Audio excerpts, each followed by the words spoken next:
अस्सलाम वालेकुम, क्या हाल है आप सबका। आई हो बिल्कुल ठीक है, खुश हैं और मज़े में हैं। हम भी अल्हम्दुलिल्लाह बिल्कुल ठीक हैं। और अभी मैं दोपहर के टाइम पे वीडियो स्टार्ट कर, आज फ्रिज थॉरोली क्लीन करना है और प्लस एक तो क्लीनिंग है, उसकी ऑर्गेनाइजेशन भी मुझे करनी है क्योंकि रोज़े बिल्कुल आ गए हैं। आप समझे, मेरा फ्रिज तो चले बड़ा है लेकिन इसके ना दो पार्टीशन बनी हुई है। देखें, ये एक साइड पे फ्रिज है, एक साइड पे फ्रीज़र है, तो इसकी जो अंदर ट्रेज हैं यानी कि वो बहुत छोटे हैं कंपार्टमेंट्स। तो इस वजह से मुझे उसको ऑर्गेनाइज हर वक्त रखना पड़ता है। अगर मैं उसमें जैसे फ्रीज़र में चीज़ें बस रखती जाऊंगी ना डाल के, तो बहुत जल्दी मेरा फ्रीज़र भर जाएगा, लेकिन उसमें सामान इतना नहीं होता जितना लग रहा होता है कि है।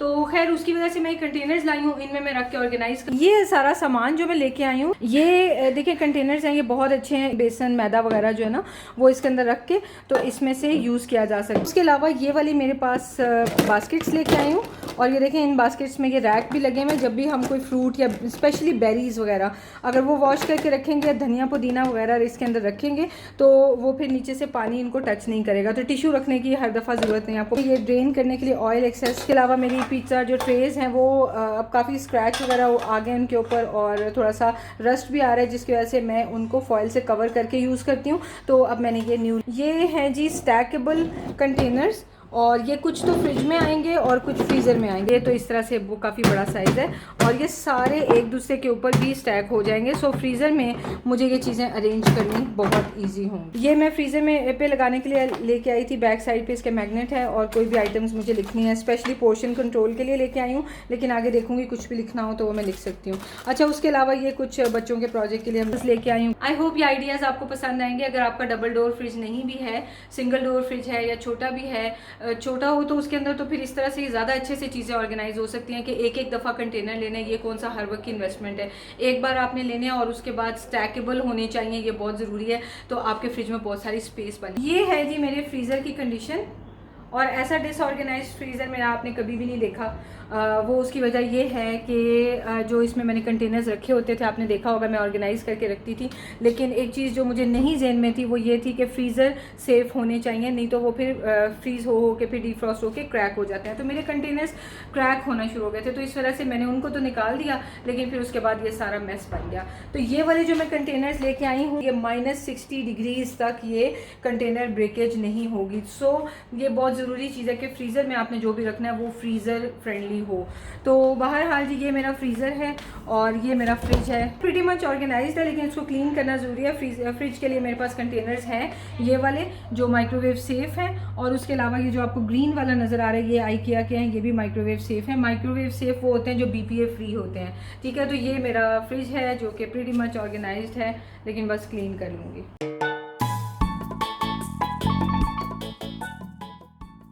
यहाँ पे मैंने बकेट में पानी ले लिया, उसमें बायो क्लेंजर डाल दूंगी। ये स्पॉन्सर्ड प्रोडक्ट नहीं है, सिर्फ क्वेश्चंस आते हैं तो इसलिए बता रही हूँ कि फूड ग्रेड इंग्रेडिएंट से बना हुआ है, जैसे बेकिंग सोडा विनेगर वगैरह का कॉम्बिनेशन है। फिर इसमें आराम से आप 1-2 ड्रॉप्स डालते हैं पानी में और फिर उसके अंदर फ्रूट आप डिप कर देते हैं, तो एप्पल वगैरह की सारी वैक्स और जितने केमिकल्स हैं ना वो सारे एकदम से हट जाते हैं और पानी गंदा सा हो जाता है, जबकि फ्रूट देखने में साफ लग रहा होता है। तो पहले मैं विनेगर बेकिंग सोडा वगैरह भी यूज़ करती थी, लेकिन वो बहुत टाइम टेकिंग होता है। तो जब से मुझे ये मिला है मेरी लाइफ काफ़ी आसान हो गई है। सो अगर आप भी लेना चाहते हैं तो ये ना मैंने लिया है ब्रांड्स फॉर लेस से, और आई थिंक 20 से कम दिरहम का था। तो यही अगर आप प्रॉपर जो है ना ब्रांड का लेते हैं पिजन वगैरह का, तो वो 80+ दिरहम्स में मिलता है। अच्छा जी, मैंने सारा इसको लगा दिया था सोप, और उसके बाद फिर जितनी फोम बनती है ना उसको मैं टिश्यू से क्लीन कर देती हूँ, वाइप ऑफ कर देती हूँ, और फिर उसके बाद मैं साफ़ पानी का गीला कपड़ा लेके ना 3 से 4 दफ़ा फ्रिज को क्लीन करती हूँ, क्योंकि इसे खुले पानी से तो वॉश किया नहीं जा सकता। तो इस वजह से बेहतर होता है कि सोप से करके फिर फोम सारी जो है हटा दी जाए और उसके बाद गीला कपड़ा लगा लें। तो अभी इसमें से मैंने ये ग्लास जो ट्रेज हैं ये निकाल ली हैं और इनको मैं वॉश कर लूँगी। लेफ़्ट साइड पर जो आपको नज़र आ रही हैं ये शीट्स हैं जो मैंने इन ग्लास ट्रेज के ऊपर रखी होती हैं ताकि स्क्रैच ना आए।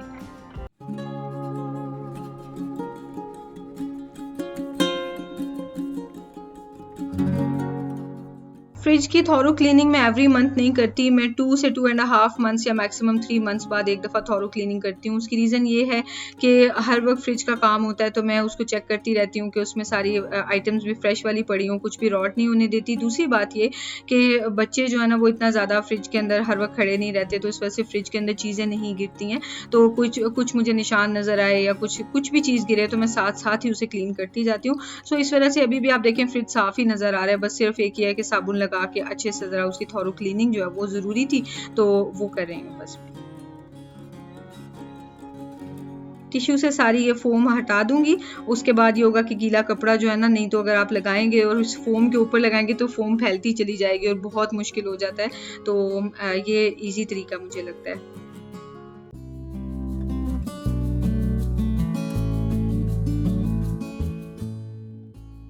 एक क्वेश्चन बहुत ज़्यादा आता है, उस पर बात कर लेते हैं कि डबल डोर फ्रिज ठीक है या सिंगल डोर। तो दो चीज़ें हैं। अगर तो आपको पतीले फ्रिज में रखने की मतलब अपना अपना लाइफस्टाइल होता है, अगर आप पतीले फ्रिज में रखने की हैबिट है तो फिर आपको सिंगल डोर ठीक रहेगा क्योंकि उसके शेल्फ बड़े होते हैं। लेकिन अगर आप फ्रीज़ करना आइटम्स को प्रेफर करते हैं तो फिर आप कंटेनर्स में डाल के फ्रिज में चीज़ें रखते हैं, तो उसके लिए डबल डोर ठीक है क्योंकि आपको फ्रीज़र सेपरेटली नहीं लेना पड़ता, काफ़ी बड़ा इसका फ्रीज़र होता है। एक और भी क्वेश्चन आता है कि क्या फ्रीज़र में चीज़ें रखना सेफ़ होती हैं, ख़राब तो नहीं होती? तो नहीं, फ्रीज़र बेसिकली किसी भी चीज़ की शेल्फ लाइफ बढ़ाने के लिए यूज़ होता है। फ्रेश चीज़, जैसे एग्जांपल ले लें कुर्बानी का गोश्त, ताज़ा होता है, हम उसको फ्रीज़र में रख देते हैं तो 3 महीने फ्रीज़र में ख़राब नहीं होता, क्योंकि हमारे लिए भी जब रिश्तेदारों में और गरीबों के बाद हिस्सा जब बढ़ जाता है तो जो हमारे अपने लिए हिस्सा होता है वो भी इतना होता है कि हम एक दिन में तो नहीं खा सकते, तो फ्रीज़र में रहता है, ख़राब नहीं होता। तो सेम गोश्त वाली कंडीशन अप्लाई होती है बाकी प्रोडक्ट्स के ऊपर। फ्रेश चीज़ को आप फ्रीज़र में रख दें तो वो वहीं की वहीं स्टॉप हो जाती है और फ्रीज़ हो जाती है और ख़राब होने का अमल जो है ना उसका रुक जाता है।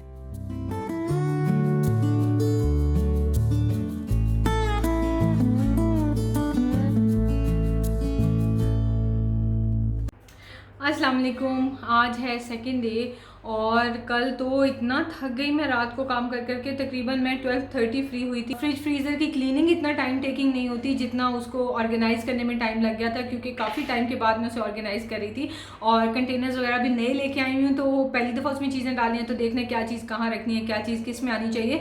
सो मैं तकरीबन 12:30 फारिग हुई थी और बस हो गई थी मेरी उसके बाद, तो फिर मैंने आपको इसका फिनिश्ड लुक नहीं दिखाया था। तो अभी मैं आपको दिखाने लगी हूँ। अभी सो के उठ के बाहर से हो के आ गए हैं और अभी बिल्कुल सेट है, तो चले मैं आपको दिखाती हूँ। चलें जी, देखते हैं जी, ओपन करते हैं। ये है फ्रिज की लुक। फ्रिज तो आपको मैंने बताया था पहले भी ऑर्गेनाइज था, लेकिन इसमें मैंने एक बहुत मेजर चेंज किया, मैं आपको बताती हूँ।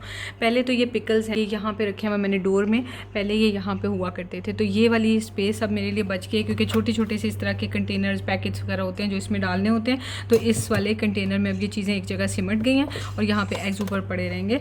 उसके अलावा मुझे ये जगह की ज़रूरत नहीं होती। उसके अलावा बाकी ये है, तो यहाँ पर सॉर्ट होकर कंटेनर्स पड़े होते हैं। ये हमारे फ्रूट वाली बास्केट है जो मैंने आपको दिखाई थी, और इसमें बेरीज़ और ग्रेप्स और स्ट्रॉबेरीज़ पड़ी हुई हैं। उसके अलावा ये कुछ फूड आइटम्स हैं, वो भी फ्रूट है। और ये देखें, यहाँ पे मैंने बहुत अच्छा काम किया, मैंने जिप लॉक बैग्स लिए हैं और उनके अंदर मैंने ये आइटम सारी डाल दी हैं। कुछ छोटे जिप लॉक बैग्स हैं, कुछ बड़े वाले हैं, और इस वजह से ना मुझे इनको देखना बहुत आसान हो गया कि किस चीज़ में क्या पड़ा हुआ है। यहाँ पे मैंने रखे हुए हैं नीचे वाले ड्रॉर में, ये छोटा वाला है तो इसमें सिर्फ लेमन और पोटैटोज़ और अनियंस होते हैं। कुछ लोग ये सवाल करते हैं कि प्याज और आलू कौन फ्रिज में रखता है, तो वो उसकी वजह ये कि बाहर पड़े होते हैं तो बहुत जल्दी जो है इन पे स्प्राउट्स बन जाते हैं और इसके स्प्रिंग अनियन बन जाते हैं, तो वो चीज़ नहीं चाहिए होती है, ख़राब हो जाते हैं। और आलू के आपको पता है कि अगर इसकी बड्स बन जाए तो फिर ये पॉइजनस हो जाते हैं, ये नहीं खाने चाहिए।